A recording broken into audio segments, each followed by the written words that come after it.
No. We must get through this. We must get through this. Hold it together, man. Hold it together. I will hold it together. But This next week, I am going to be a mess. Yes. Okay, but guys. next week, then we can. But for now, come on, power through. You can do this. You can do the Power opening, through Jeff. this. I Okay, believe in you. You want me to, I believe in you. start over again? Okay, here Yeah, we go for it. You got it. Hello.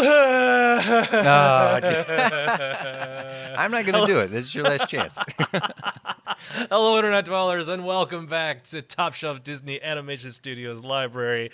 Just nice little glimpse into just what TC and I usually do, off air too. That was a great glimpse. Welcome back to the show, the podcast where we watch all the Disney Animation Studios the films, not the library, and then we rank them in order. We do a lot of fun stuff. You guys know what it is. We're near the end of this. We're on the senior slump where apparently I've just given up trying to have a legit opening. We started with Snow White, and we've made our way to the final movie in the library at the moment of this recording, which is Moana. Wait, yes. I'll let you introduce what movie we watched, so I won't say that yet. Oh, well, but we you can watched say who Snow you White are this week, and what's going on? I'm Jeff. Yeah, That's TC over there. And as TC mentioned, this week, which is funny because normally you can say that and you have said that, and it doesn't spoil what movie we're watching for this week, but we've reached that point, guys. We've reached the end of the list. We are Number at 56, the end of the list. Number 56, Moana. We've done it. It's crazy to think that we're at the end of this thing. Now, again, yes, as we've said before, there are sequels coming out. Obviously Wreck-It Ralph 2 comes out later this November of 2018. Frozen 2 comes out in November of 2019. And there's a chance we'll come back and we'll do a review after we watch those movies. We'll wait and see. Sure. For the time being, we're at the end of this list with this week's episode. And it's been a long time coming. Obviously, because it's taken a while for us to watch 56 movies, but it's kind of nice to be here, and it's kind of happy. Yeah. And this is gonna be a fun episode. It's gonna be fun. Not the final episode. Next week will be our final finale wrap up episode. We didn't want to group it all together because it wouldn't have been fair for the finale, or it wouldn't be fair for this movie, and it wouldn't be fair for you because it'd be like a 12-hour episode. No one wants to hear us talk that long. Not that long. But so Moana, TC. Moana, we're here. And, we've made it to this one. I remember seeing this movie in theaters. This came out, like a year and a half ago? I was going to say, so Moana came out in November of 2016. Yeah, it's barely old. So barely. Did you see this one in theaters? No, so I did not see this one in theaters. This one I waited for it to come out on home video, and I didn't. No, I rented. I rented it, or I borrowed it from somebody. This time around, I watched it on Netflix because guys, we finally got one right. Finally, there was a movie that was streaming on Netflix that I was able to watch on Netflix, and they didn't pull it before I could watch it. I was almost certain that they would drop it on the first, and we would have to eat crow about it again. I checked on the first. I checked last week, I don't know, last week Friday. I just kept checking, and be like, "Is it still there? Is it still there? Did they pull it yet? Did they pull it yet?" And I was super excited when I was able to sit down on my couch yesterday and watch the movie finally. Now, if I'm correct, when this came out, you finally got around to watching it. You were no longer living with your nieces. Correct. Which means you didn't have this. You weren't inundated by this like you were with Frozen or maybe some other Disney movies. Right. Because I am aware that not just some of our listeners, but friends that I have as well have seen this movie a number of times. I saw it in theaters once, and I watched it again for this. So this is one of the rare movies where I haven't seen it a plethora of times. Okay. And I did go in with some preconceived notions on this based on my initial feelings and the feelings I've developed over the past year or so that this movie's been out. But going into it when I initially went to see it, I was on board because Disney hadn't steered me wrong yet. in its revival era, I had pretty much liked Wreck-It Ralph and Tangled and Frozen. I'd liked everything leading up to this, and I felt like, okay, I can trust Disney at this point. Right. And I enjoyed it. The first viewing of it, I walked out smiling. I felt like, oh, there we go. That's the way you do it. And then I'm getting this out in front. Oh, please do. I'm going to get this out now so that when we have this discussion, there's some context to where I'm at now versus where I've been. How people feel about Frozen is how I started to feel about Moana. Really? And not as venomous as some people feel about Frozen, but it had started reaching a point where I didn't quite get it why people love this movie so much. I didn't quite get why it was sticking the way that it had, and I don't want to have that mentality of like, "Ugh, I just don't like it because people like it." But it Yeah, did serve. I do not care for when people do that. When it's just Yeah. like, it's yeah. Okay, I won't get into So it. so it wasn't that. It wasn't that necessarily, but it did it I was starting to question, why do people like this movie so much? Cuz I know people who love this movie, and so I've been holding off watching it. I stayed at a friend's house who watched this movie multiple times while I was there because of their child, and Yep. it was everything in me to ignore it because I wanted to sit down and watch it with my full attention for this podcast specifically. So I've been putting off getting back to this, and now that I have new feelings about it. Whether or not they reinforce the feelings I had going into it, TBD. But Jeff, I wonder, how do you feel about this film? At least going back to rewatch it, and then we'll unravel from there. So it's funny. So this was much like yours. This was my second time of watching it. I watched it when right after it first came out on video, and then I watched it again yesterday. And obviously it's one of those where I think I've heard the songs from it more than I've ever. Well, no, I know that I've heard the songs from this movie way more than I've ever actually seen this film. And it's one of those where I remember watching it the first time around, going, that was good, that was fun. Not being like overly enthusiastic about it, but also not being just like hating on it, like going, oh, that was terrible. I found that I enjoyed it more than I enjoyed Zootopia. Coming out of it the first time. This time around, it was still enjoyable. And it definitely had moments in it where I, laughed out loud and was like, oh, I like the writing of that, or oh, I like this moment, that's pretty good. I don't know if I liked it. I think I liked it a little less the second time, though, which is kind of interesting. And I'm still trying to unravel that, and potentially that's kind of what this podcast is. If for those This is what the conversation will be. Yeah. Is like, how do we come to terms with some of our feelings?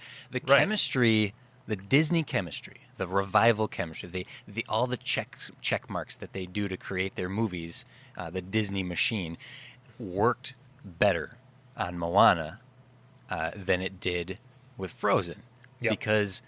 Though I do have that small bit of, at least going in to watch this, have that small bit of, do I like this movie? That hesitation.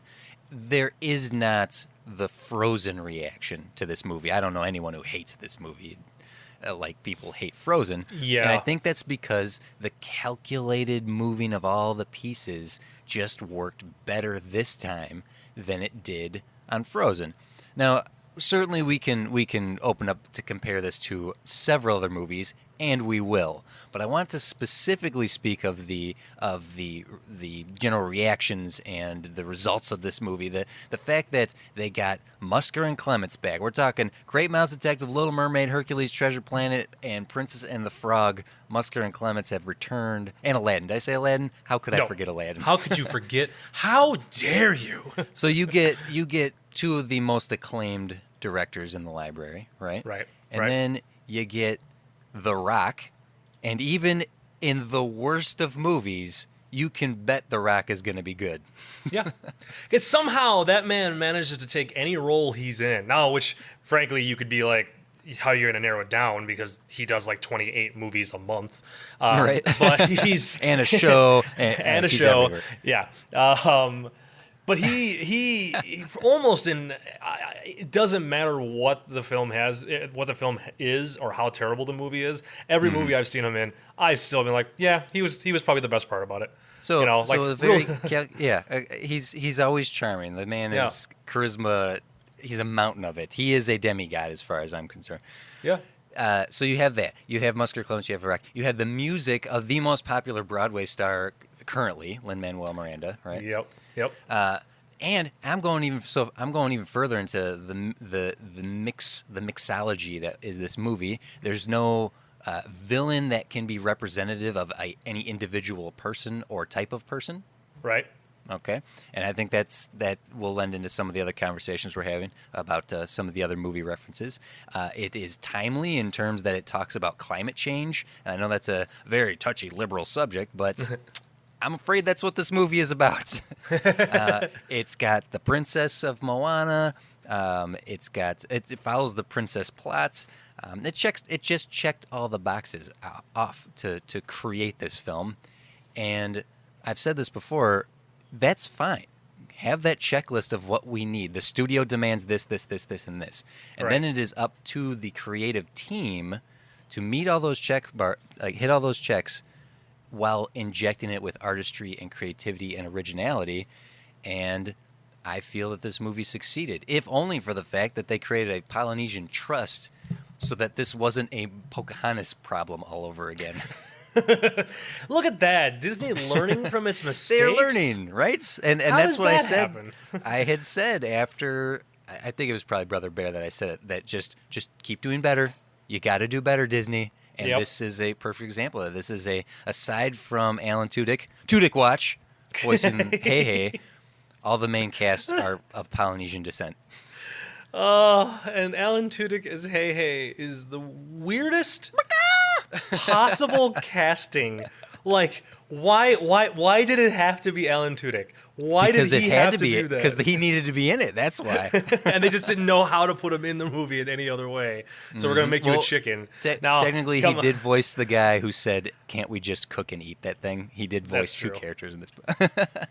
That is true. But I will, and honestly, even though he's almost only the chicken the entire time, that dang chicken is probably my favorite part of this movie. Oh, Hey Hey's the best. I actually have a pin. When Moana came out, they were giving out pins of the characters when you bought tickets at the theater, and I was like, "Get me a Hey Hey pin." Hey Hey. Yeah. I liked Hey Hey. Oh, Hey Hey is such a weird.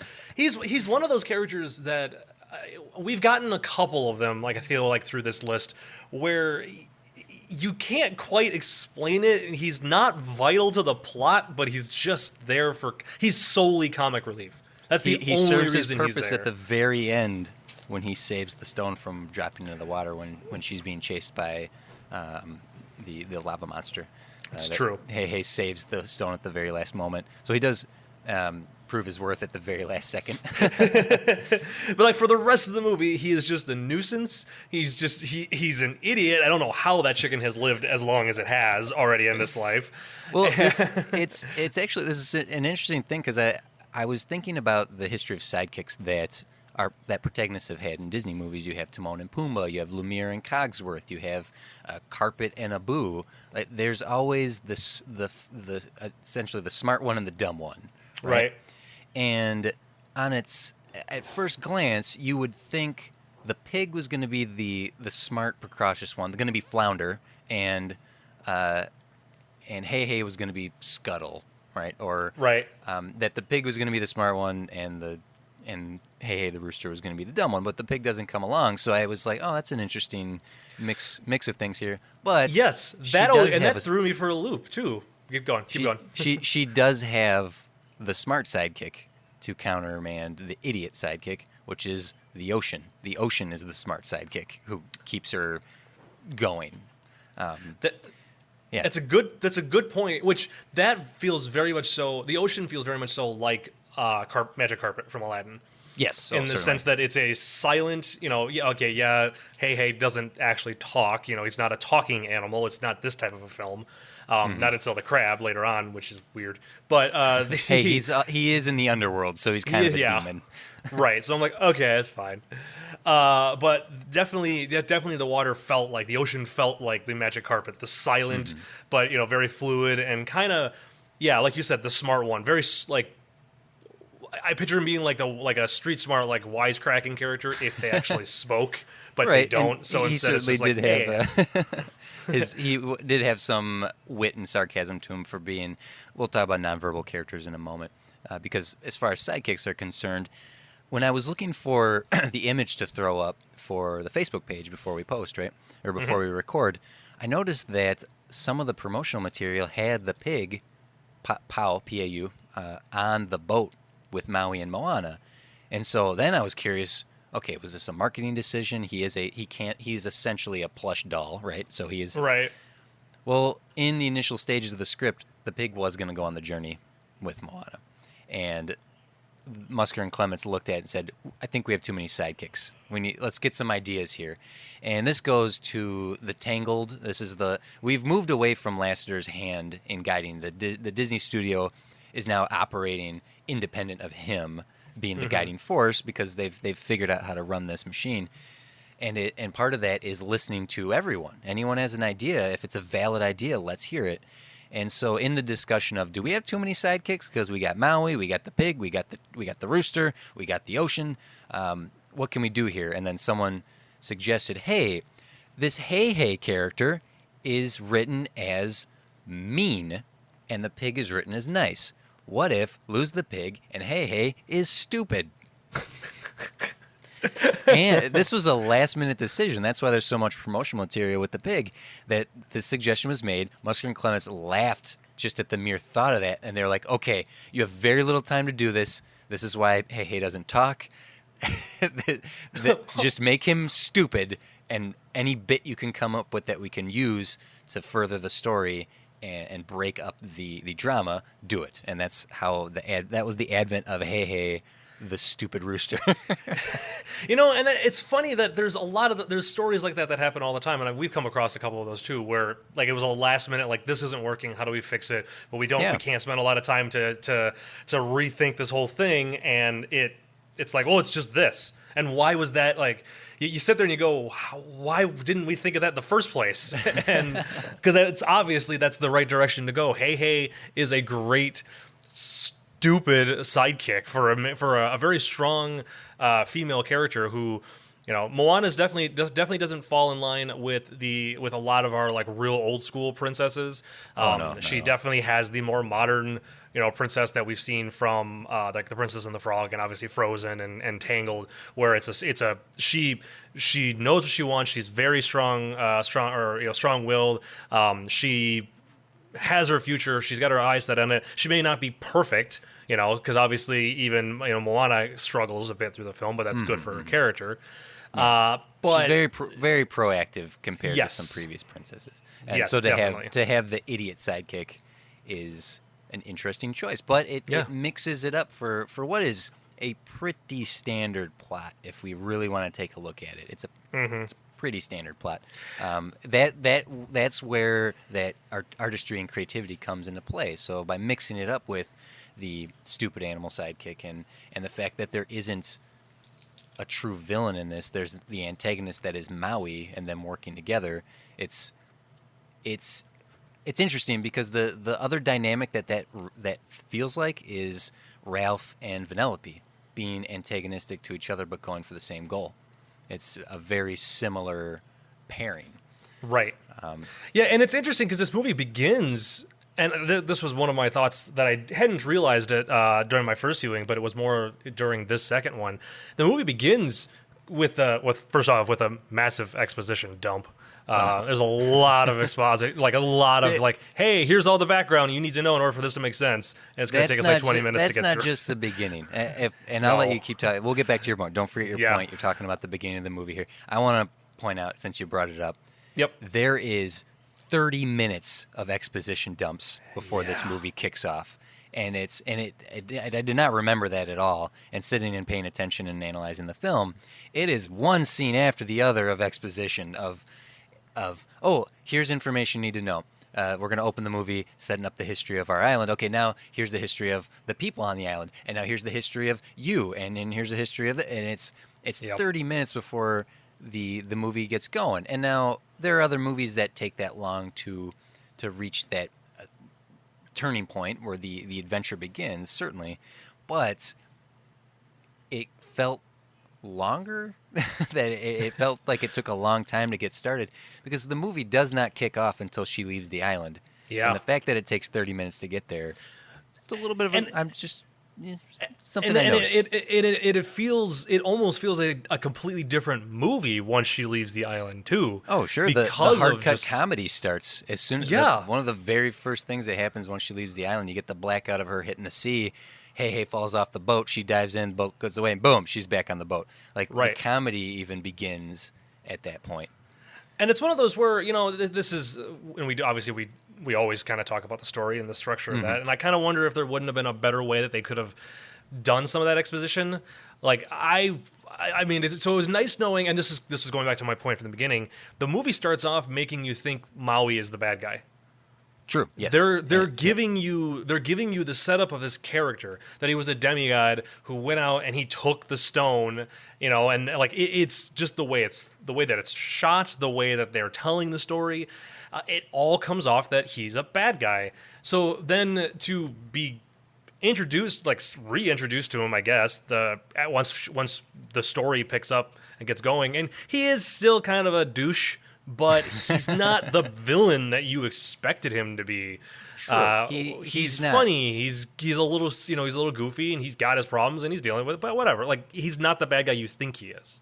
Right. He is the antagonist though, and it's a very neat way of telling this story. One of the criticisms I had of this movie initially was that there wasn't a Jafar or an Ursula or a Scar, a character with a very clear-cut villainous motivation, right? They broke up the villainy between the force of nature that is Tafiti turned into Takai and Maui, who is just he's the catalyst for the problem. He is antagonistic. He is selfish. He goes on a journey himself as much as Moana does, and that's far more complex character storytelling than you typically get in movies like this, and it works better than previously. I like Frozen. I just want to be clear about that. I know people gave me a hard time about that because I am a defender of the movie. I do see its faults, so I'm going to fault it right now. But I still want to be clear. I like Frozen. It is faulty in how it does its villain. It couldn't commit to Elsa being the antagonist and Hans being the villain. They learned their lesson from that by very, very clearly Maui's the antagonist, but Tafiti, or the island, is the evil that must be defeated. It's separated very clearly, and that is, yay! They learned. Good. that makes this movie superior. Yes, definitely. At least in that respect.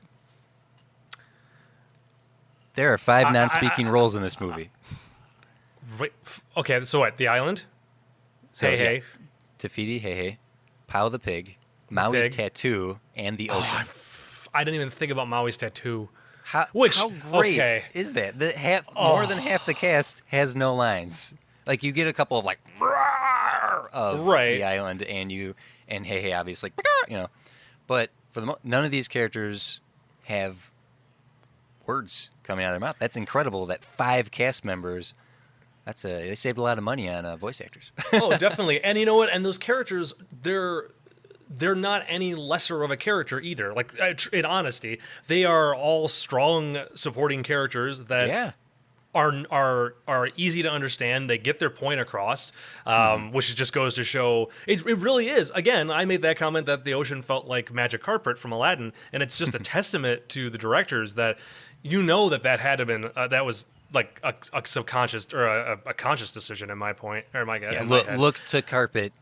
That's how you pull this off. Because any of these characters, none of those characters need to actually speak lines to convey any piece of information. I love Maui's tattoo because it's all just expression. It's all facial expressions and like very kind of cartoony, like not comic booky, but very kind of cartoony animation style. Oh, certainly. It's hand drawn even. This movie is like 99% CG except for the hand. 2D hand drew traditional animated Maui's tattoos, which is crazy because that's a lot to take to be involved. Definitely. It's the hand drawn, or sorry, it's the tattoo on Maui, and it's also during You're Welcome. That sequence, the style that they like to bounce around between, because that whole sequence, once he starts describing all the things that he's done, for Earth and humans and all that, and it kind of goes into this like.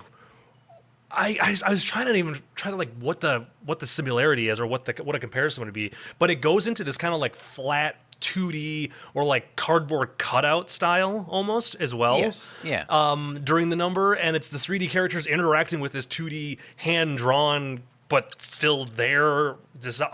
It was a really nice and very interesting and very different mix of animation styles for just a song, and it was perfect for that song. That song could have been done in an entire 3D environment, but I liked that kind of just different approach and different style that they decided to do with it. They broke it up, but part of me wonders if that is taken or learned from, or they liked the aesthetic of doing that in Winnie the Pooh, which is the Baxon song is suddenly chalk on chalkboard, and it's the animation changes. This certainly isn't the first movie that's done the multiple style of animation, right? And it's it works. I love I really like that song. It's the showstopper in a sense. It might not have the bombastic feel of something like Never Had a Friend Like Me, or Going Down the Bayou if you want to go to Princess and the Frog. But that is our fun introduction to Maui. You get his entire characterization as he is now versus how he was in the beginning in a course of 3 minutes. And you get him like, hey, I'm going to leave you here. I'm taking your boat. And she's just smiling like, wait a minute. That's what it reminded me of. Thank you. Story. You ain't never had a friend like me. It's the montage-esque, or it's the way that they did that, where like the background kind of just goes to like solid colors or gradients, and they're kind of just popping in and out, and they're obviously not in the Cave of Wonders anymore during that. It kind of leaves for the number. That's what this reminded me of, but this was just an extra step up. They went with like a little more, not just the flat backgrounds. They just went with a little more real. That's what it was. Thank you, Thank you, TC. See, I sit here and I mumble, and you speak Jeff, and you understand. I back cleanup. Yeah, exactly. But it's worth. Let's talk about the music here. So something I find fascinating about this is that it's written by the Broadway dude right now, Lin-Manuel with Hamilton. What was it before that? In the Heights. Like he's the go-to guy. Interestingly enough, he was working on this before Hamilton hit it big. Right. Yep. So it's actually kind of as like Disney got lucky basically by being like, well, he's kind of It's like, well, I mean, because he had won an Emmy for In the Heights. Tony. So Tony, sorry. So he had some acclaim, and obviously we're going back to the Broadway style of music, which was very successful for a lot of Disney's Renaissance era that we discussed. But it obviously was Disney trying to go for a modern Broadway, because nowadays, it worked. It worked too, because this where I will criticize some. Well, I'll pick on a different movie, Pocahontas, Hunchback of Notre Dame. Hunchback of Notre Dame in particular feels too Broadway. It feels Andrew Lloyd Webber. It's a bit alienating for how Broadway it feels. Right. Moana, and it's due in part because Lin-Manuel is shaking up what the traditions of what people consider Broadway musicals are. There's 11 songs in this movie, and it doesn't feel like too much music. Right. And all the songs feel very organic to the plot and to the characters, and it's more seamless than some previous films. Yes, I'm talking about Frozen. Well, what's nice about it too is that the music, every one of the songs they don't all sound the same. Basically, that's what I'm trying to say. It's the right blend between what Frozen did and what Tangled did. It's that right in the pocket of it has a Broadway feel to it, but it doesn't feel too theatrical, too stagey. Organic is again the word I'm going to use to describe how these songs feel. And the music is good. The music is good. The music is good. The music is catchy. The music is, and I just first off, can we just say the song "Shiny," sung by Jermaine Clement, is obviously a David Bowie ripoff song. Can we just admit that, right? Yeah, you don't not, have not to a admit ripoff. it. Sorry, it's Lin-Manuel inspired. specifically said so, that he wrote it as a David Bowie song. So you don't have to feel cautious about about saying that. "Shiny" is a great song. I do want to make a complaint though about the big number, the "I Want" number. Yeah. No one knows how far I go. That song's reprised twice, so it's played 3 times through the course of this movie. Yep. It never feels complete to me. It does not have the closure of a song like "Part of Your World." It doesn't Right. have the arc of a song like "Let It Go." I still like the song because it's a hell of an earworm. I can't, and even just someone mentions the word Moana and suddenly I'm like, no one. I can't help but sing it. But the song feels incomplete. Even that final reprise where she finally says, "I am Yep. Moana," like Yep. that's a very powerful moment. But the song still doesn't feel like it hits its end. Why? Am I wrong? It could just No, be you're not. me. But You're there's not something wrong. about it, Jeff. Because in my head, I could honestly hear the song just continuing to do a key change, like up a half a key, like just because And keep it does going. that, and just keep going. And like, nope, this is it. This song just never ends. It just continues to go a little higher every about minute and a half, and that's it. That's what it does. It's similar to, and this is gonna be hard to describe because it's a visual thing, but and it's an auditory thing as well. I'm not gonna hum it best I can. Hans Zimmer, the way he constructs his themes is he overlaps key changes so that the song it builds, and about halfway through that build, he starts the build over again. Build, and that's why his songs constantly have this like forward momentum, but never reaching a climax. And that's how I feel about the "No One Knows How Far I'll Go." It's a fantastic song. Lin-Manuel knows how to write an earworm, but there's something Yes. about it that does not put it at the same level as something like "Part of Your World" or even "Belle" or some of the traditional "Go the Distance." Even if you want to stop picking on the girl songs and go for the do. Oh yeah. Oh wow. There's something about Hercules. it. Yeah, I didn't even think about that. Okay. Yeah. And I don't know what that is, but the music is still good. I'm really conflicted about it because I like it, and The music is still good, and that's the only one. That's the only song I feel like is that way in this movie. The rest of the songs have very much the have good endings to it, have good solid endings. As going as far as that the finale piece of music definitely felt very reminiscent of The Lion King, especially with the way that it ends because it's the building drums up and everything's really happy and it's all dramatic and cool, and then the character like turns to the camera and it's the drum hit Title. like into the title card, and then we start in the Alessa Cara version of How Far I'll Go. Yeah. So let's not worry about the credit songs. I'm going to say this. This might be a little bit of a controversy that I'm going to say this. This is my favorite Lin-Manuel orchestra stuff, music, his set. I like this more than Hamilton. I like this more than In the Heights. Interesting. And I know that some fans out there right now, of especially Lin-Manuel, are like, "How dare you, sir?" But the thing is, to me, Hamilton sounds like a lot of spoken word set to music, where it's like, "Jeff, I'm going to tell you now about the thing." Yeah, like. And everybody, you'll be able to see T.C. DeWitt's Hamilton and be released in the town time between shows that we're going to be doing. Just an observation, and just want to. Oh, sorry, that was funny. Because now I'm picturing it. I'm totally picturing the Me entire trying thing. to riff Hamilton without like. I'm just gonna go off memory, guys. Is that cool? All right, good. And it's somehow okay. 6.5 hours long. We don't know how. I just keep going here. Yeah, and it seems like TC. It seems like your version of Hamilton just never stops. It just keeps going. Yeah, it there's just no keeps there's no ending and to it. building and building. And Okay, we're pretty positive halfway through he started singing "How Far I'll Go" too. We don't know what that had anything to do with. He was just trying to fill time. I don't dislike Hamilton. I just very much prefer In the Heights over it, and as well as the Moana soundtrack over it as well. But let's back up here. This is a second attempt at almost an identical story that was Pocahontas.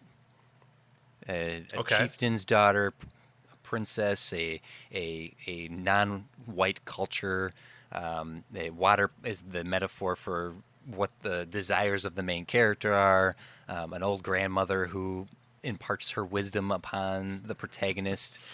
There's a lot of parallels between Pocahontas and Moana, and Moana just does everything way better. and it Oh and yes. it does go back to that having Polynesian people be involved in the process, and it, 'cause- and this isn't the first time Disney has delved in this. Whereas Lilo and Stitch was specifically the island of Hawaii, Moana here has gone to all the mythology of the Polynesian islands, and having the people of the islands involved in the creative process as much as possible. Taika Waititi wrote the first draft of this script. The Oh director really? of What We Do in the Shadows and Thor Yeah. 3, Flight of the Conchords fame. Taika Waititi wrote the original first draft of this movie. He parted ways for a bit of creative differences. His script initially was about Moana being the only daughter in a family of boys and trying to find her place in the world. And he departed respectfully and without much problem with Disney as a whole because he went on to be a very important director for their Marvel universe. But he's of Maori descent. The Rock is of Maori descent. They did a good job of inclusion in this movie as opposed to culturally appropriating it. They're not quite Right. there yet because though Musker and Clements are legends of this library, they are still two old white guys. We're getting there. But We're getting there. but we're getting there. You know, give Hollywood a little bit more time. Give Disney a little bit more time. We'll get it figured out. You know what? Well, They're in the right direction at least. So And even the story being a safe one of a journey there and back again style journey that it didn't delve too much into. While the culture plays a major role in the film, it doesn't delve too far into. Basically, Disney's not going to touch colonialism in American history any more than they've already done it because they've got tickets to sell to their resorts. right. Oh yeah, exactly. But what was nice though about this is that I like that this movie didn't take place in a modern day. I mean, Oh, really, yes. I guess you don't know when this takes place. I'm assuming it's supposed to take place. I'm sure you there's know, someone out there who's charted the stars that are in this movie and figured out the year it takes place in. we should totally get a hold of. Oh my goodness! No, I feel like an idiot. I completely never mind. Doesn't matter. gone. Never It's gone mind. now. The African American scientist guy. Everyone knows. Neil deGrasse Tyson. Thank you. Oh my goodness, because he was the one that pointed out that the stars in Titanic were incorrect for the year and the time that it was supposed to be. You heard that story? Yeah, exactly. To the point where James Cameron went back to Titanic and digitally altered the stars so they Wow, would be correct. commitment. There you Yeah.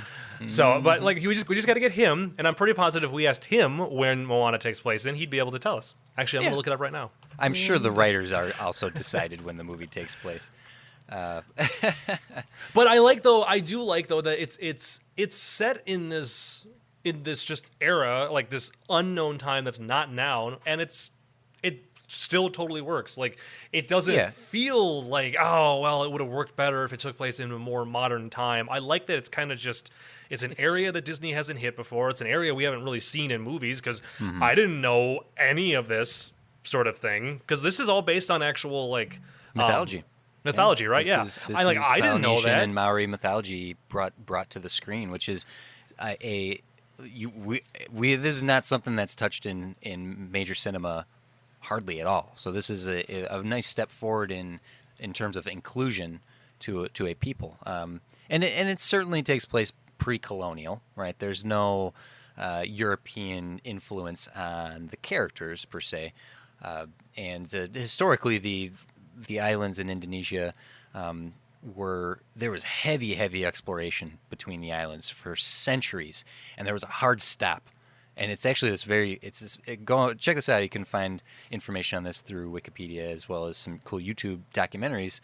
That the Pacific Islands had some of the most aggressive exploration in human history, and at one point it just stopped. And there's no archaeological explanation of why it happened. That it was just this aggressive exploration of all the islands, and then boom, they just stopped. It's this really cool mystery of history. Interesting, Yeah. interesting. And it's then so this movie is kind of like. Do you think that that's what drove the plot of this film was that they were trying to give a reason why that exploration had just stopped? Possibly, it's very Possibly. possible that they played on the ancient myths of Maui, of Tafiti, of even Moana herself being named after a myth, and a lot of the stories of the myth and the trust of Polynesians that they had involved in the process were activists and documentarians and literary scholars that could all bring this culture to the movie the best they were able to, while still being a Disney monster.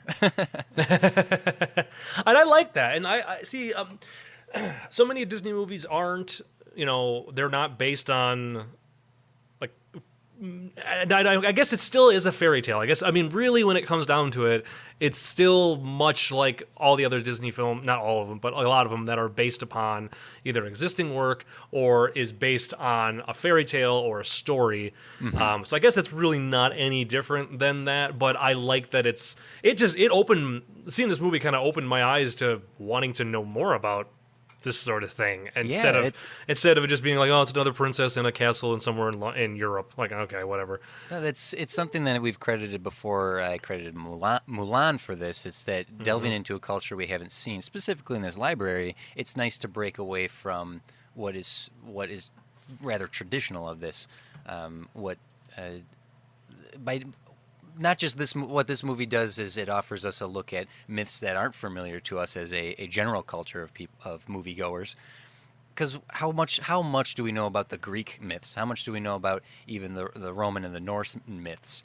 That Right. to delve into the myths of this culture, it's fresh, it's new, it's not something that has been mainstream before, and it's neat because it's new stuff. Like that Maui's the one who pulled the land out of or the islands out of the ocean. That he pulled the sun down to make the days longer. Like everything that Maui says in his song are all Maui and Maori myths, and that's awesome. It's becoming a tongue twister, is what it's becoming. It's starting to get very hard to keep track of a lot of the characters' names. There's a lot of M names and words in this movie, and it's Yeah, hard to just keep it's track cool. of all of those. I do want to point out that I forgot about it. I forgot it was a part of this movie. It has a post-credit sequence. Yes, that's right. A Again, fourth wall break too. and a fourth wall break that acknowledges a previous Disney work. But I had completely forgot that happened. As I know I've mentioned on here, but whenever I watch movies, I always watch it all the way to the end of the credits. I very rarely will ever stop a film in the middle of the credits. Even if that's just like it's playing in the background, and I'll get up and get another thing, get something to drink or grab a bite to eat. The credits are still rolling. I had gotten up yesterday to start making dinner while the credits were rolling, and then it ended, and I heard Jermaine Clements start talking, and I went, "Wait, what? Oh, that's right. I forgot." And I came back to it, and I If love my that name was he's. Sebastian and I had a Yes. cool Caribbean accent, you wouldn't be looking at me like that. I love that. This movie has a lot of really good, funny like one-liners or reactions from characters. A lot of them do tend to be from Maui, but the crab definitely. When he shows up, he's really entertaining during that entire sequence. It's a good show stealing scene to have him in and have Jermaine Clement do the voice. He brings a cadence to the character that probably wouldn't have come from a different style of comedian. And the comedy in this movie is great. I don't think this is one of the funniest. I wouldn't even go and No. call this a comedy up front. It just has a lot of humor to it. I am going to deduct some points for two P jokes Okay, and thank you. and the Twitter reference. Granted, it's The Oh Rock man, selling the joke, so Yeah. I am a bit forgiving because if anyone's going to sell it, it's going to be him. When you do it with a bird, it's called tweeting. Like It's called tweeting. it's a little bit- Those two moments, I have them both. I jotted down both of those as well. I'm like, okay. And neither of those moments are necessary, and they're not needed in the movie, especially when there are other good, just like one-liners. Maui making a comment like, if you start singing, I'm gonna throw up. Like that moment, I love that line. And then when they're going in to go, or when they're gonna go into that underworld right before they find the crab, and Maui jumps in the hole first. And then like, after a beat or after a couple beats, he screams, "I'm still falling!" Like that. That is hilarious. Yeah, that's there. That's a hilarious line. I love some, that sort of thing. I'm completely on board. There's some wonderful, wonderful comedy in this movie. I'm just turning my nose up at the Twitter joke, and it's funny. There's two pee jokes. One of them works, one of them doesn't. The one that doesn't work is when he's like, when the water turns warm, you go in the right direction. She sticks her hand in the water, and she's like, "Hey, it's cold. Oh, it's turning warm. Oh, you're gross." Like, yeah, that's pretty lowbrow. But the one I do like is when the ocean spits her out on the deserted island. She turns around and goes, "Fish pee in you all day." That's funny. That's funny because they're using it as an insult. They're not trying to get you laugh by being like, "Huh? He's peeing in her. He's peeing on her hand right now." Basically, is what's happening. Yeah, get it's it? It's a little lowbrow, but it's another bit that cracks me up is the Kakamora, the coconut people, because they're kind of cute. And they wipe their faces and they have the mean faces. That's such a cool dynamic set piece. I love that those characters, they're in, they're out, whatever, they do their part. Yep. But it's not just that they're these goofy little coconut monsters, but they even move a little, almost stop motiony. They don't have the fluidity of anything else in the movie. There's just something just slightly different about their movements that adds to the enjoyment of their even their existence. And that definitely works in this film. They again going like when I mentioned earlier about the You're Welcome sequence having different types of animation style in it. Those coconut people being animated a different way. There is a monster in the Underrealm that is animated stop motion. It's not stop motion, but you watch the character's movement. It's on for just a brief second. It's one of the ones that come after Moana and she runs away, but it's animated like a stop motion character is animated, and I love that little attention to detail because there's something off about it, but you don't immediately know what it is, and that just adds to the character. It adds to not necessarily the charm, but it adds to that moment, and it's very memorable, and it's helpful to be memorized. Those flippin' coconut things, that whole sequence feels like, it feels like it's a scene out of like Mad Max Fury Road. Like that's the first thing I think of. It is. If there's a little bit of so who tweeted this at me? Someone tweeted it at me. It was a Mad Max, that it is legitimately a Mad Max Fury Road reference. I'll bring it up when we get to the comment section. I will give you the credit for tweeting at me, whoever did. Because it's so that style, and it's this just scene where the big drum even. Yes, and just these like many ships and vehicles that are all like coming after him. There's like a big chase through. It felt so much like Fury Road. Yeah, that again, not necessarily a bad thing at all. It's just very interesting and funny. Yeah, and speaking of movement, the way that Tafiti moves. When she's Takei, the volcano monster, right? Yep. Actually, I want to say the name correctly. Let me just get it up. Riffing, talking, Tafiti, talking about things while the movement of Tafiti when she's the volcano is just I love that she pulls herself like when Ursula is on the boat, right? When she's like army crawling to just once again, as is typical of all these movies, as we continue to say, this is a beautiful film. I think I may not put this musically up there with one of the best movies, but visually, this is one of the most beautiful movies in this entire library.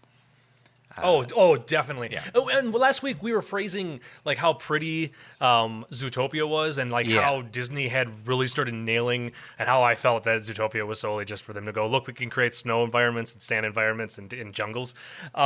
This movie and Tangled looked gorgeous, and Big Hero 6 looked gorgeous. This movie is just, there is something about this. There's like there's like a subtle opacity to the skin that in the sunlight that feels right. The way like after like the way that when Moana pops out of the sand and her hair is dried and frizzled and just little flecks of sand, like that looks perfect. That looks amazing. The water in this movie is amazing, and it looks the hair, gorgeous. like there's the hair on Maui is The amazing. hair, yes, and that's what like, it is. I mean, obviously, it has to be, but up to this point, it is easily one of Disney's most beautiful films, at least in the CG era Yes, of yes. their films. Because there's some of the older ones, like Cinderella, is still a beautiful looking movie for it being a traditionally hand drawn film. But this one definitely just gorgeous to look at, and if there was anything that kept me watching this movie, that sounds like I hated it, but I didn't. But like if there's anything, just without fail, I would always just be in awe of the way this movie looks. It is a credit to the film, just on a technical level, that if a movie is hard to look away from, that's good. And even if you're not engaged in if you were like in the other room looking at the TV, I feel that this is a movie that's hard to not want to look at because of how gorgeous it is. It's certainly has to do with the setting itself being not just a white blanket of snow, Right. and also not being once again a place that we've been to before. It's not a once upon a time forest. Tangled is a great film. We both agree on that, but its location isn't the most unique. So that's and then, and Moana herself is a wonderful amalgamation of a lot of characters we've seen before, but she's not typical to other princesses of her type. Honestly, the character she reminds me most of is Anna from Frozen. Her awkward. Okay. Her awkwardness. I just gotta. I'm gonna go over here now. It's that adorable, geeky quality in her is. It's typical to. It's similar to what Anna was like in. That made her a fun character as well. But What's nice about that though is that character, that character being that way, that having that character trait makes them, I feel like, makes them more relatable. It makes it be that anybody, because you can sit there going like, well, yeah, I've done stupid stuff like that, or I've acted that way, or I know somebody who acts like that, and it immediately grounds them in a reality where even though there is a demigod that can turn into anything and there's a giant mountain or a giant island basically that they have to go fight at the end. But even with all that, it still makes you connect to Moana a lot faster. And I like that that's the direction Disney goes. I Yes, like being able to have a character that I can go, yeah, I could see myself or somebody else like that I know. It's wonderful because this being a traditional The Chosen One story, you risk making a character one that it's harder to connect with by grounding her, though she is the chosen one, and she follows those tropey beats every step of the way. Right. Giving her she's a very complex character. She's very determined. She's very stubborn. You can see where she gets her qualities from. The people in her life, her mother, her father, and her grandmother, all have instilled something in Moana that she carries with her. Her curiosity, and her faults as well. The fact that she nearly gives up 3 or 4 times over the course of this movie from the beginning on. But that tenacity that she has is great. It's an admirable trait, and it never feels too easy. Though she does have an ocean that is gonna just Deus Ex Machina whenever she needs it. It also doesn't at times, and she has to overcome quite a bit. She continues the trend of what I have painted as the revival characters in our discussions, Jeff, is the characters who have to overcome something in themselves, change themselves, because the world isn't going to change for them. Right. Now, granted, changing who she is at her core, she's not completely changing who she is. She's learning who she is, which is the theme of this entire movie, and it's constantly said in one way or another. This movie constantly asks, "Who are you, and who are you meant to be?" Right? It's what Moana asks herself. It's what her family's asking of her. It's what Maui has to go through. It's even what Tafiti is going through of who she is as a goddess and what she's meant to be. That's the theme of the film. It's in the lyrics. There, it calls me. There you are. We spend the whole movie following these characters who are trying to understand their inner selves, much more so than trying to change the world. They need to just accept who they are, right? I mean, we every individual spends their whole life trying to figure out. Maybe not everybody. Everybody's trying to be somebody, I feel, and then you just spend your whole life actually becoming who you are, right? So, just getting that in a microcosm of a 2-hour movie. Well, and I mean, also having characters that think they know who they are, but then still developing and changing for the better. Because I like that Maui comes off like I mean, listen to Maui's song. His song he sings is "You're welcome." He's an arrogant jerk. He's an arrogant jerk, and I like that he acts that way. That in his head, that's who he is. Mm-hmm. Down to the point where, like, when he leaves, he is always seen himself as that type of person. So for even him to have a character like an arc of realizing, maybe who I've even seen myself as isn't correct. He softens a little bit and he realizes, hey, I'm not actually like, I shouldn't be like that. Yeah, he actually is subtextually, I feel, angry at Moana for changing him. When they get to the island and they fail the first time and he breaks his I went to all the trouble to get this back and you broke it and I let my defenses down to become no, and he runs away. When he does come back, I guess another Deus Ex Machina because he's literally a god. He says to her for the first time, and genuinely so, "You're welcome." She thanks him, and he says, "You're welcome," and he means it. And it's not arrogant. It's not his cocky attitude as we saw when we met him trapped on the island for 1,000 years. He's changed and for the better, and that's wonderful. He went on a journey just as much as Moana did. Yep. Yeah, and that's I liked that journey that he went on. I liked that subtle reversal. I mean, it still is, like you said, it still is the same type of a journey that we've seen before and what Moana goes on, but it's just a little different. It's a different approach to it. And trying to find new ways to tell the same old story, because come on, let's face it, everybody, there's no original stories anymore. Nothing's original. I mean, really, you could argue, being like, oh, this film was really original in the way they did it. It's like, yeah, but it's probably also referencing subtly like another concept that was done in this other form. It's like nothing's original. I've already said it's not. I'm not grasping at straws here. It is very comparable to Pocahontas in many ways. It just found a unique way of touching on similar themes and going through a similar journey.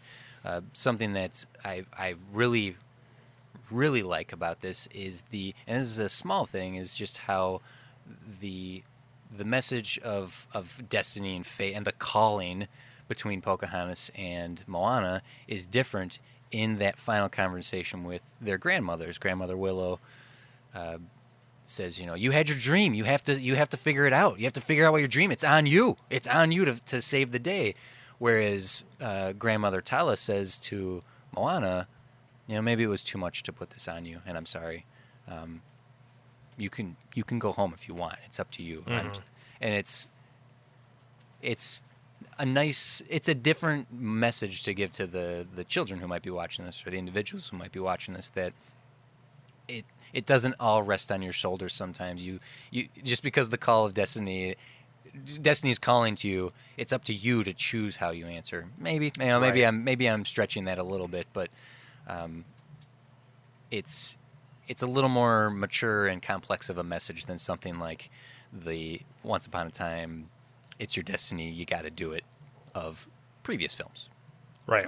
Well, and again, like you said, that makes it a lot more approachable with a character like Moana being more human-like and having a moment, or more human-like, being more of a regular person and not that fairy tale-esque princess or character we've gotten so many times in the past.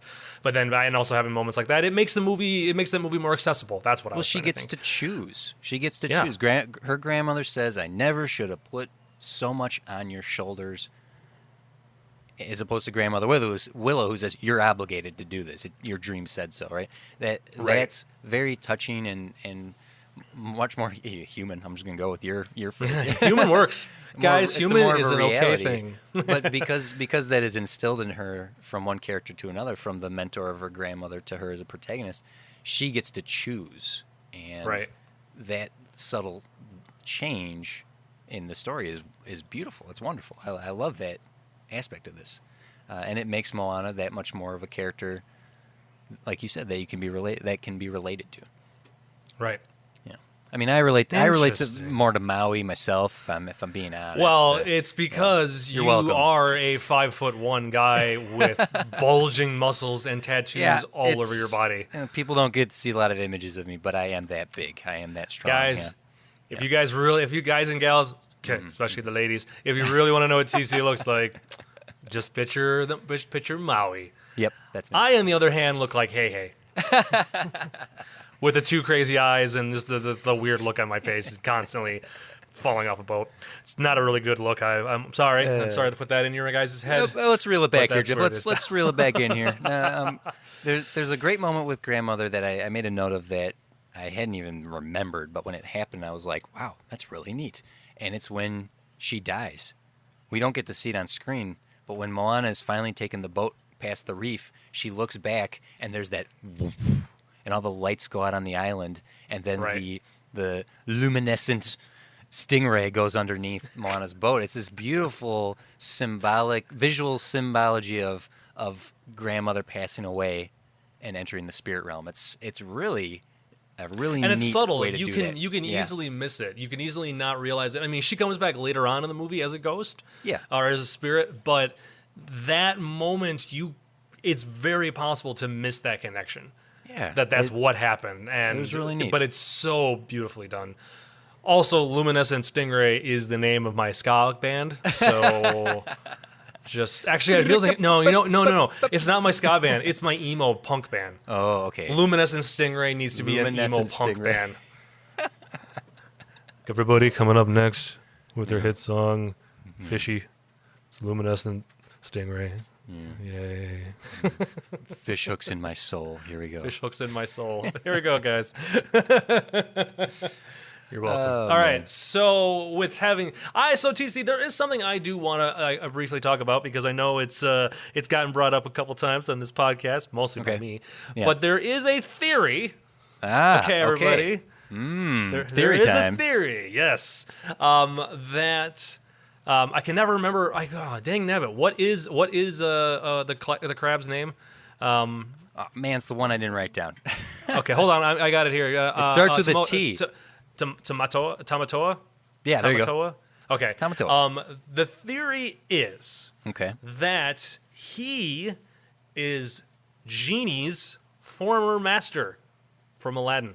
Whoa, I have not heard this theory. Okay, Have you not heard this theory? Support Okay. this theory. Okay, so Tamatoa is the former master of the genie of the lamp. Interesting. Okay. What spawned this theory is that the lamp is attached to the back of him. Okay. It's one of the golden shiny objects that he had. Okay. Yeah, which I'm gonna have to go listen to that song, by the way, after we're done recording, because that song has been stuck in my head since we brought it up earlier. But so the just to kind of help expand upon it, so this movie supposedly takes place 3,000 years ago. Just an undisclosed. I did find it. It's just an undisclosed 3,000 years ago. Okay. Tamatoa's character is a very large, very not powerful, but just very large character. Very, very big. What is Genie's first lines to Aladdin? You're a lot smaller than my previous master. Oh, good. I like that. Okay. Right? And you see how big he is compared to Moana, which is human sized. So yeah, Right. he's a giant character. And so what did he love? He loved jewels and diamonds and gold and shiny things that Right. could have all been things you could have potentially seen in the Cave of Wonders. Okay. So Oh, boy. and there's nothing against it that says that the genie couldn't have granted him all that jewelry and all those ability, all that power, or not power, but that sort of thing, because that's within Genie's wheelhouse for what he Okay. could have done. So there's a little bit of a gap in this theory, but the idea that the lamp is on the back of Tamatoa's shell, Genie's likely in there because Genie makes the comment that 10,000 years will give you such a crick in the neck. Now maybe he's not actually stuck in that lamp for 10,000 years, but he could have been stuck in there at the time because how else would Tamatoa have been able to rub the lamp anymore? He's a giant crab creature. Right. And it's on his back. He's not going to be able to get it. So Genie's stuck in there. And then just at some point, and this is where the theory doesn't necessarily hold up, just because there is no connection as to how the lamp got from the Polynesian islands to, Arabia. in theory, Arabia. Right. So that's the only part of it that kind of is a little weak of There's a missing step in your map here. Well, but that is the popular theory right now. I'll throw one more thing in the mix there. The Okay. carpet that the Islanders throw on top of Pau has similar markings to that of Magic Carpet. Yeah, I do know that one too. That See, is like, okay. you never know. I like that one. That's a fun one. We will have to take that into consideration next week when we have our all of our connections mapped out, right? Yes. Man, I have a week to come up with all that stuff. Oh man, we'll work this is gonna be together. so much. We'll work together good. on this. Yeah. Good. Okay. Good. I have another theory for you. Actually, I have two more Okay. theories for you. Okay. Ooh, So, I like this. you know what? I'll build off of yours. If Aladdin's lamp is on the back of Tamatoa, okay, Yep. so that connects to Aladdin. I'm going to connect two more movies. Tafiti Okay. looks remarkably like Fantasia 2000's Spirit of Spring and has Yes. very similar abilities. Could they be the same spirit? So that's that. I posit that to you just because Interesting. they are remarkably close to one another. If that sequence in Fantasia 2000 is supposed to be Mount St. Helens, that means it takes place in a more contemporary setting, which means Tafiti 3,000 years after the fact somehow ends up in the Pacific Northwest of America. So it's not too far of a journey for a spirit. She just got a lot smaller. Yeah, she kind of shrank a bit. Yeah. That's all that she did. And if okay, this one's a stretch because I have seen some people theorize about this, that there's a Lilo and Stitch connection between Maui possibly being the fish that's Lilo feeds the sandwich to, because Maui can control the weather, so then therefore the fish can control the weather. So there's a little bit of a fuzzy one there. The only connection I like in terms of Lilo and Stitch to Moana is that just like Lilo uses a leaf to help a turtle get to the water, so does baby Moana. So That's true. might just be an homage. There's that. But here's the big theory. Here's the big theory Okay. for you. So for those who aren't familiar with the channel on YouTube, there's the Film Theorist. He Yep. has done many a Disney theories. Most of them are pretty like dark, like they're like deaths and the dark implications of some Disney movies. But the one he did for Moana is actually pretty fun, which is that Moana is Maui's daughter, a demigod daughter. Because Okay. so the evidence of this is that Leilotai, where Tamatoa is, the underworld, is inaccessible to humans, right? So how does Right. I mean, Maui himself is even surprised that she survived, and she's dead. Yep. Oh, she's dead. And then Oh, she's not. Tamatoa himself is like, "What are you doing down here in the underworld?" Right? The ocean is constantly helping her out. Moana's name literally means ocean. And that goes to tradition of the Maori mythology, which is you name the gods after literally what they are. So Tafiti means wind. Pele means volcano. Rangi means sky. Grandmother Tala is the goddess of the stars. Grandmother Tala is Moana's grandmother, which Right. would mean Sina, that's her mother's name, which is not mentioned in the movie. Sina from the myth was with Maui, and Maui killed an eel for her and buried it to thus create coconuts. Which means Moana's Interesting. dad is her adopted father. Maui and Sina were a couple that created Moana. So that is the Cliff Notes version of that theory. I highly recommend checking out the film Wow. theories for the. Yeah, I 'cause need he to always- check that one out. Yeah, he always breaks it down into very scientific terms. It's fun and silly, but it's a neat theory to think.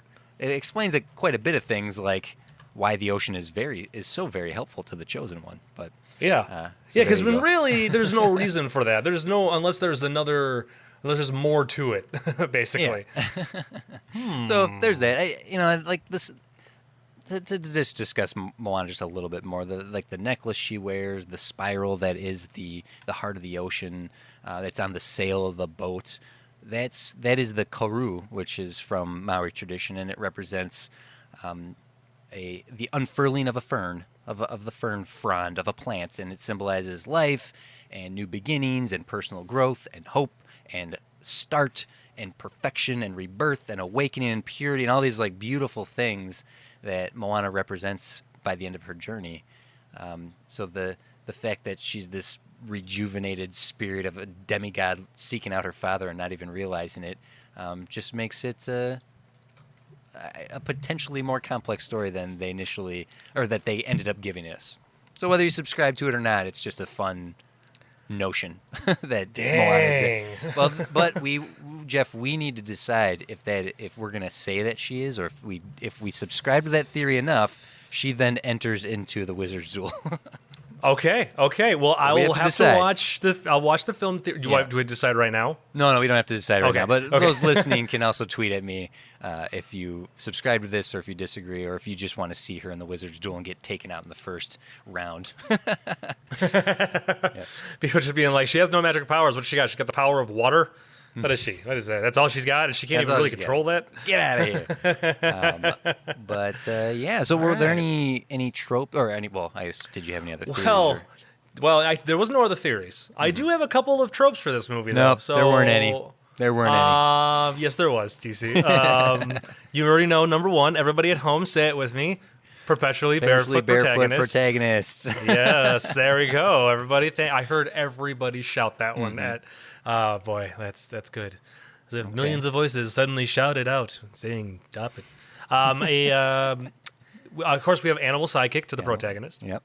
Had of course multiple animal sidekicks technically. Okay. This is a little lesser of a trope. It's only appeared in like a couple movies. Off the top of my head, I only ever actually thought of one other one. But Okay. I'm like, whatever, we'll do it. But the protagonist gets a vision from a dead relative Oh, okay. You have that helps push him forward. Pocahontas did it. Lion King did it. So you at least have two. This is it's this a is number conspiracy 3. at this point. You have more than enough examples. So that's why I was like, this one doesn't happen a lot, but it has happened enough times, and especially in recent years, or within like the last 20 years. And then the character grows up during a song montage. Okay. We've had that before. That was again a little weaker of a trope, but then so that's it. I had one. 3 solid ones and a 4. Ooh, yes. What is it? I have Yes, one. TC. You missed it. I'm not surprised you missed it. What did I miss? This might be a stretch as well, but because the behind the scenes literally says they did it intentionally, I get to claim that you didn't get to say it, but I get to say it. Oh. Did you notice any similarity when Moana wakes up on Maui's island and how her hair looks? They've reused Anna's waking up in bed moment. Oh, wow. I just made that connection. It's funny because I had already made the note that she reminded me of Anna. So when that moment happened, I was like, hey, that's a lot like her waking up in bed when Anna wakes up and her hair's all and she's drooling. They didn't recycle the assets completely, but it is definitively, because of the behind the scenes, definitively an homage to specifically that moment. Definitively, specifically, other words that say, there you go, that's a trope. Recycled animation.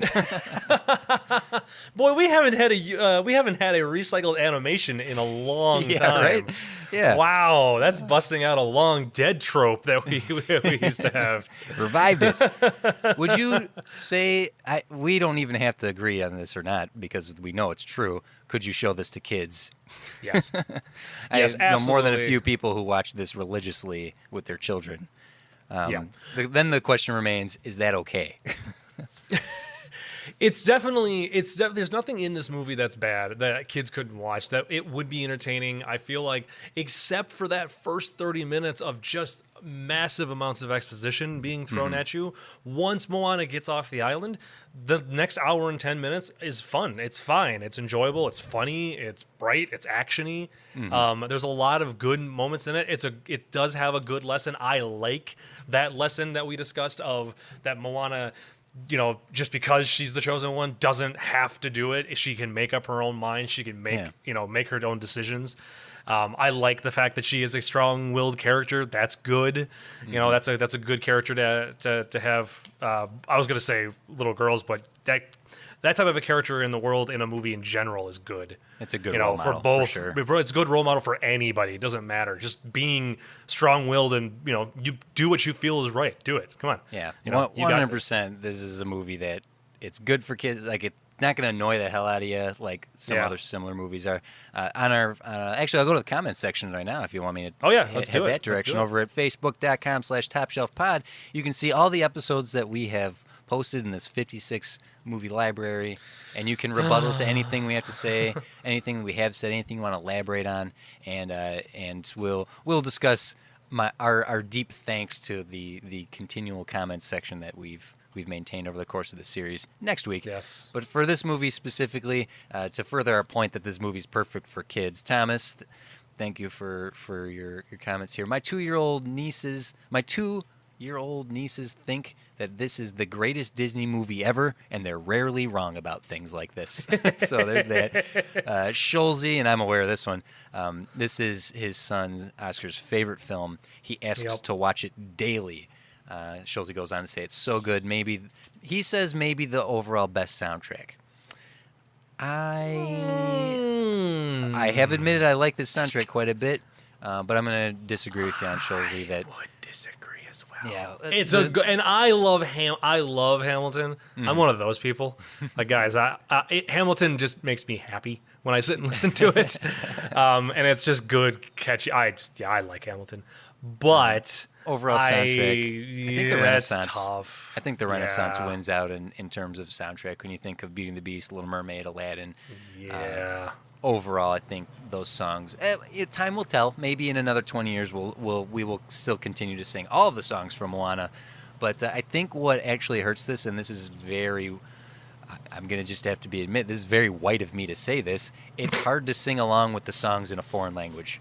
And I'm not being an a-hole about that. I'm just being honest that I think that may play a part in whether one would argue this is a better soundtrack than something, say, like Little Mermaid, or Beauty and the Beast. I think, Jeff, you would argue is better.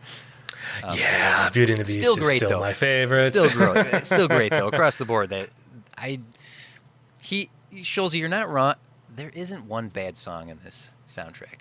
And you can't say that about all the Disney musicals. Right. Let's see. He does have a question here. We'll indulge you on this, Scholzy, but this may be one to elaborate with in the comments section. With the grandma, does this add the Star Wars Force Ghost into the Disney animated world? Sounds crazy, I know, but the blue hue, actions with the environment, and other similarities. It could be introducing that to the world of Disney. Okay. He did say it's only a semi-serious question. I'm going to say no. I was going to say, because, does that technically mean that the glowing green rock that is supposed to be in the center of the island it's a is kyber actually crystal? Yes, exactly. We'll leave that to debate in the comments section. Yes. Fritz, we shall just leave this here. Now play. Bye. Fritz commenting, I don't recognize the name, so thank you. I was going to say, that name sounds new. Yeah, so Fritz says, my wife loves this film despite the fact that she can't watch Moana's grandmother die without bawling. It is a very touching moment. Definitely a big fan of the music, and it looks beautiful. I think The Rock is a good fit and sings surprisingly well. He does. We've already talked about how charming The Rock is. Oh, you know what? I just remembered. He has a fourth wall break, too. When he picks up Hey and goes, boat snack, he looks at the camera. That's right. I forgot he did that. Here's something I didn't catch. There's an Easter egg reference to the reindeer from Frozen. Is that when? Yes. Is that when Maui is when he's transforming? Yep, he's transforming into like a whole bunch of different animals, and he transforms into Sven, right? Because that's Sven, the Yes, reindeer. that's right. Okay, Yep. so it is for like a I brief just second. looked it up here. Yeah. Yep. Well caught. I missed that one. It must have been a blink and you miss it moment. So Wyatt's another one of our regulars for commenting here. Says Moana's the first Disney princess to be seen assisting her people. Pocahontas at least put her people's needs before hers, and the rest are beloved by all their royal subjects, I guess. Is Moana the first one to assist her people? I think that's a fair argument. I can't think of any off the top of my head just in the moment here. Have any other previous Disney princesses been so proactive with their people? I mean, Elsa. Elsa and Anna. I was gonna say. I mean, now, like, I guess it depends upon the level of proactiveness, like, or what exactly it is that we're trying to compare to. Because I mean, what about like Pocahontas, or what about like Mulan? Yeah. I mean, I guess was any of that was that more for other reasons that wasn't necessarily to like help her people or help. I like that. I'm gonna have yeah. to think about that one. Wyatt, look for my comments. I'm gonna respond to you on that one because that one's worth some thought. That's well observed. If anyone else listening wants to chime in on that, hit up the Facebook thread. He does have a question for you, Jeff. Yes. What is the question? Could you please give your favorite line from this movie in your Nicolas Cage impression? That's a request from the fans. If you have to give the fans what they want. I'm still falling. That's all I got. Bravo. I was gonna I could not just face off. I couldn't. Oh, I guess the chicken lives is another funny one. That one's funny. Dang nabbit. All right. Really? Thank you. A blow dart in my butt cheeks. Yeah. Thank you for that. Aaron, all Thank caps, you, Wyatt. Aaron Williams says, took his family to see this Moana on Thanksgiving. The music was so great. One of the siblings gave the newest baby girl the soundtrack for Christmas. When the baby would cry, not even a year old, the other kids would know that meant the baby wanted to hear Moana, and apparently it would work, so that's great. Natasha says, amazing movie. The visuals in this movie are breathtaking and so gorgeous. We very much agree with you on this. Agreed. There's such a heart and imagination and creativity to this movie. Again, we agree. Moana is likable, smart, and relatable person, and the chemistry between Moana and Maui is so great and so natural. The songs in this movie are catchy. Yeah, all the praise that we have given this movie as well. We totally agree with you, Natasha. I personally always like it when we read the comments and it turns And we agree. out that, and we're just like, oh yeah, we completely agree with everything. It's very validating, yes. It is. And then our hashtag friend, hashtag Scarstar, Scarstar. like Mary Poppins, you guys, practically perfect in every way. Now, Scarlett, I have to just assume that you are brilliant enough to know that Lin-Manuel Miranda is in the new Mary Poppins, and this is a meta reference to that. So 10 points awarded to you. Well, I can't wait till we rack up all the points we awarded all of our listeners next week and rank them on the episode. And it's just Scarstar, apparently. And then we have one more question right here, which is, of all the movies we've watched in this set, where do you how did we get this far and you didn't ask me? I know. Well, we got a little sidetracked and things. So. Actually, this is a fair point to do this because, and this will be a longer episode, like it always is when we reach the end of a set. Yep. Jeff, we have to rank our movie now. Where do we put it in this grouping of 6? And then let's wrap up this era and this set as a whole. So first off, where are you putting it, buddy? So this one wasn't necessarily hard to put into place. I will admit, though, it moved up a spot during the last hour and 20 minutes of us talking. Just because the more I actually kind of sat and thought about it, and I've been looking through it like it's a big long list, but I was looking through the previous 5 films that we've had on here, and just the more I thought about it, the more I realized this is my number 3. I'm just gonna come right out and say that. So it's knocking Winnie the Pooh down. It's still above Zootopia and Frozen, and again, it came down to I would happily watch this again. You know, Yeah.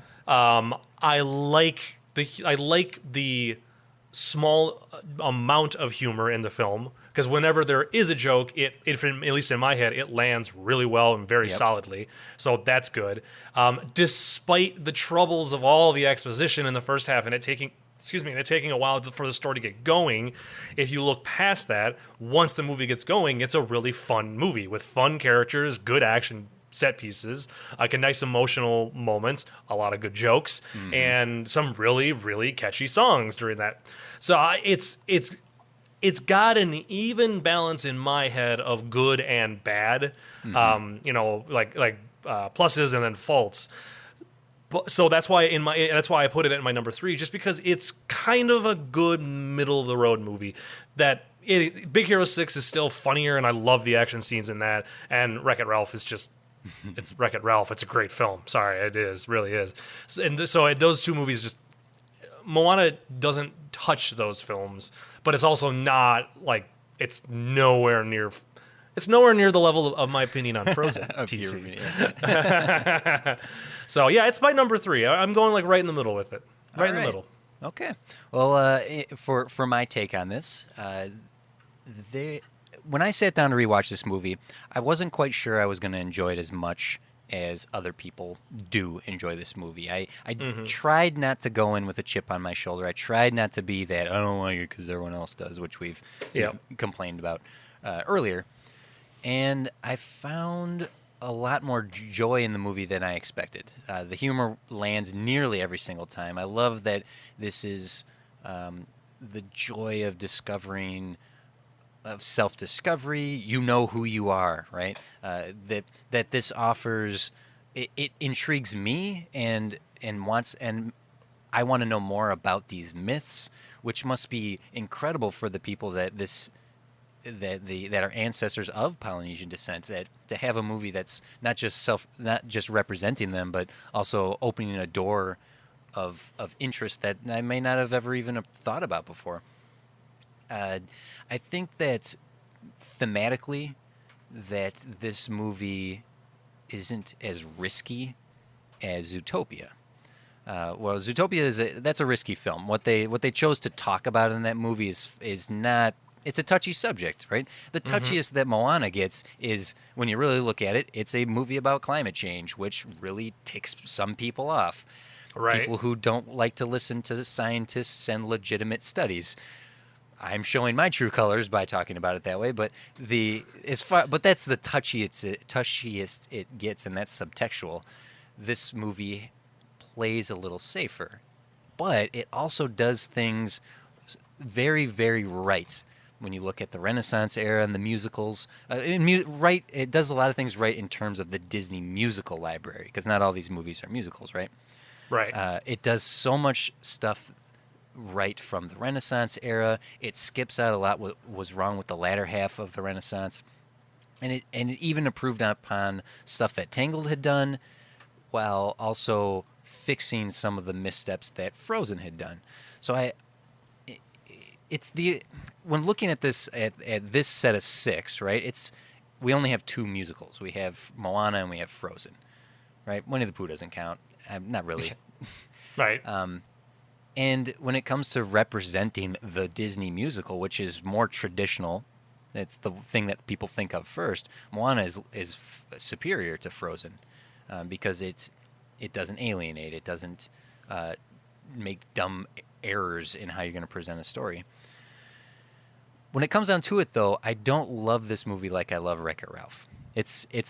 I'm putting Moana at my number 2. Long story short. Okay. Ooh, I'm putting it above Zootopia because it comes down to that decision of which would I rather watch right now. Right. And though I do really, really admire Zootopia, that's why it maintains its number 3 spot. That's why I put it so high last week. I'd rather watch Moana. Moana is an uplifting movie. It has the perilous journey of that Moana goes on. It's beautiful to look at. It's got some great humor in it. It's got so many good things to it. But Wreck-It Ralph maintains that number 1 slot for those reasons and then some.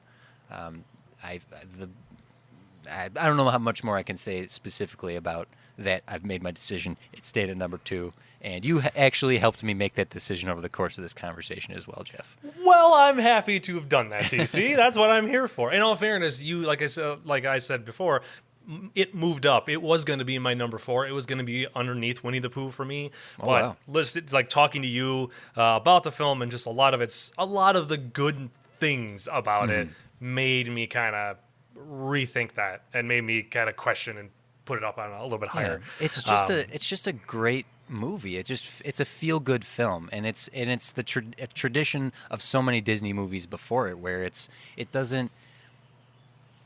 And I don't sense any problems in it that make me go like, I'd rather watch something else. It's just a happy film. It doesn't surprise me that there are nieces and nephews and sons and daughters out there who want to keep watching this movie over and over again for all the reasons we've discussed. And that it doesn't annoy people like some other movies do. Yes.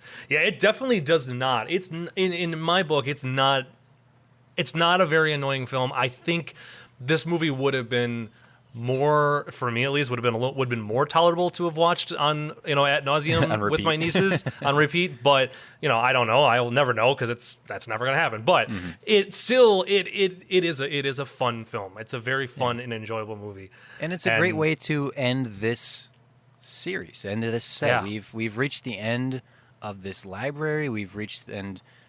But specifically we've reached the end of this grouping of 6. We aren't going to get 10 like we've had previously. And this was a good chunk of films. We have a question we'll discuss last week about what our favorite era was. But thinking about this grouping to go, Wreck-It Ralph, Moana, Zootopia, Big Hero 6, Frozen, and Winnie the Pooh. Those are all good. I felt like this was going to be a tough grouping because they're all good in their own way. We didn't have like even the last era or the last list of 10 that we had where we had that extra era in the early 2000s that were just kind of like, what is Disney doing? These aren't good movies, or what's happening with this. We didn't have that. We had a solid 6 movies. Calling this the revival era was very, very apt. Yes. Because what we've discovered over the course of this, of self-sacrifice in several of these movies for love, of characters that have to change who they are instead of trying to change the world or wait for the world to change for them. This journey of self-discovery Disney went through it too. They struggled with their identity as a company, and over the course of these past 6 and 7, 8, 9, 10 films, they have found themselves. Not just like the characters discover themselves, Disney did the same. The world had changed for Disney Animation Studios. The world had changed to CG. It had changed to superheroes. It had changed to different types of cinema-going experiences and how people absorb content more from through binging and whatnot. Like, the world had changed, and Disney was trying to do the same old thing, and then they were trying to compete with those changes, and then it came down to changing who they are as a company at its core to create 6 genuinely solid films. And if we go back a little further with Tangled and Bolt and even Princess and the Frog, they have gone through a similar journey of self-discovery as a machine, as a company, that the protagonists of all these movies did. And that's amazing. And it's a change that they went through, but you can still see that Disney to me no longer feels like the company that we're gonna just keep doing this for 25 years, and we're because it's a formula that we do, and it doesn't it ain't broke, don't fix it. But you see that every movie that they've made in this revival era, there's something new they're trying. They're not it might be the same. We might have seen this story before, but they have a slightly different approach to it, or they're trying it in a new way. They're trying to, do we put music in this? We don't put music in this one. Is it more comedy? Is it more action? Is it more dramatic? Is it a darker film? Is it it's definitely, you can see them constantly trying to change and trying new things. And I do appreciate Disney doing that. I appreciate the fact that they're not stuck in their old ways and they're not moving out of that. Sometimes that constant changing can be a problem. It can sacrifice the quality of the film, and you can definitely. I'm not saying that's not a real possibility, but it's still nice to see that they are taking a shot sometimes. Yeah, and I feel there's even those risks that they're taking that you're just speaking of, Jeff, are indicative of the growth period that they had between having Lasseter come in and kind of smooth things out and then take a step back. Because I don't see Lasseter's hand in this movie. I see No. plenty of homages to what came before. Musker and Clements are the legends that they are for the movies they've done, for good or bad. And the company itself doesn't feel like a singular voice anymore. It feels like it's more inclusive now. Having the trust of people that came in to help make Moana and being able to, okay, we made a mistake by calling it Princess and the Frog. Someone say something and we will listen. Tangled, Frozen, yeah, like learning from, learning as a whole. It goes way back to the traditions that. Well, I don't even know if it's fair to say that there ever has been an era like this, because Walt Disney was the head of this company and he was the end all be all, and you could see his Right. hand in all the movies he was involved in. When you got to the Dark Ages, it was this, who's in charge here? All right, Roy's arguing with Katzenberg over here, and then you get to the Renaissance era, and it was Eisner and Katzenberg, and they were making the decisions, and they were the end all be all. And that could only sustain for so long until there was infighting and the machine broke. And then it was again the Dark Ages of like, who's in charge here? Lasseter came in, and whether it's the Pixar method, which I will plug their book, Creativity Inc., to see how they developed as a company, or if it was just the learning process of failure,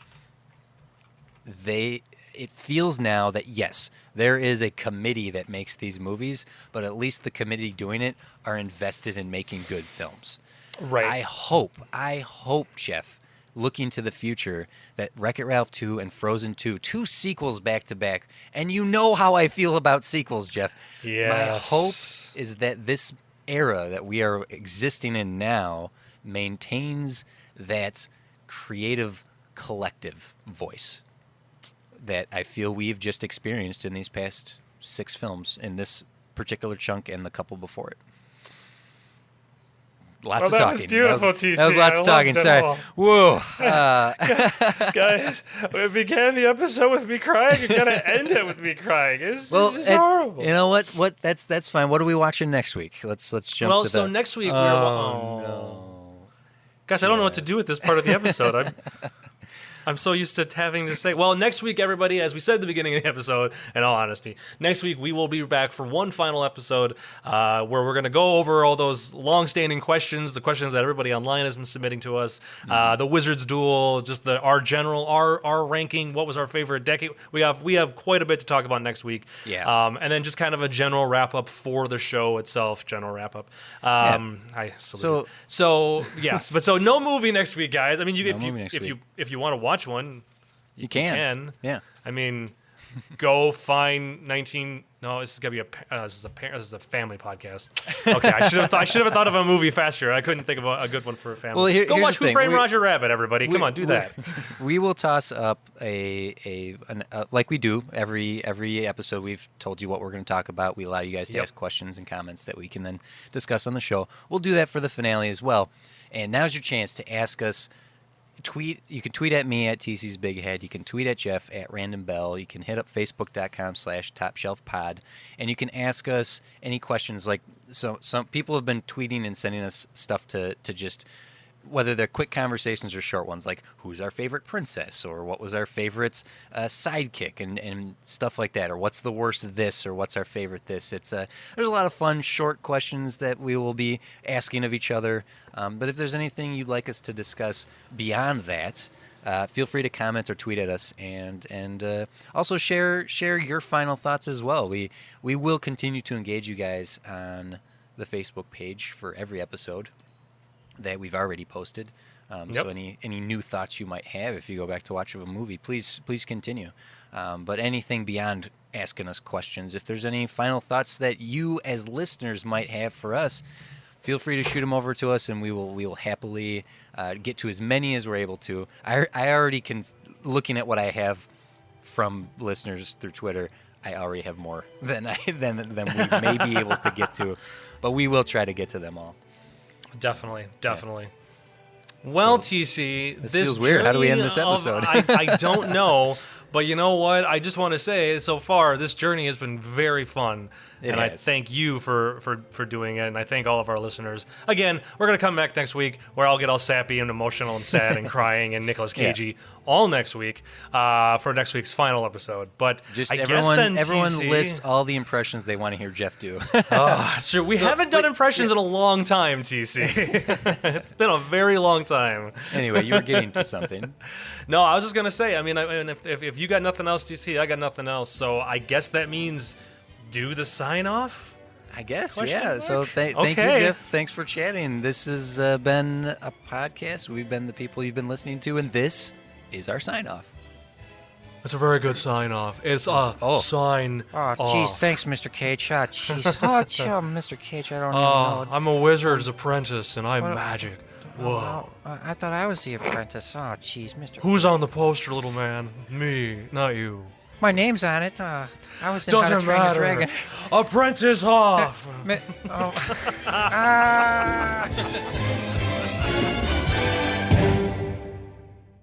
This has been a production of Ghost Hat Media, proud member of the Ghost Hat Network.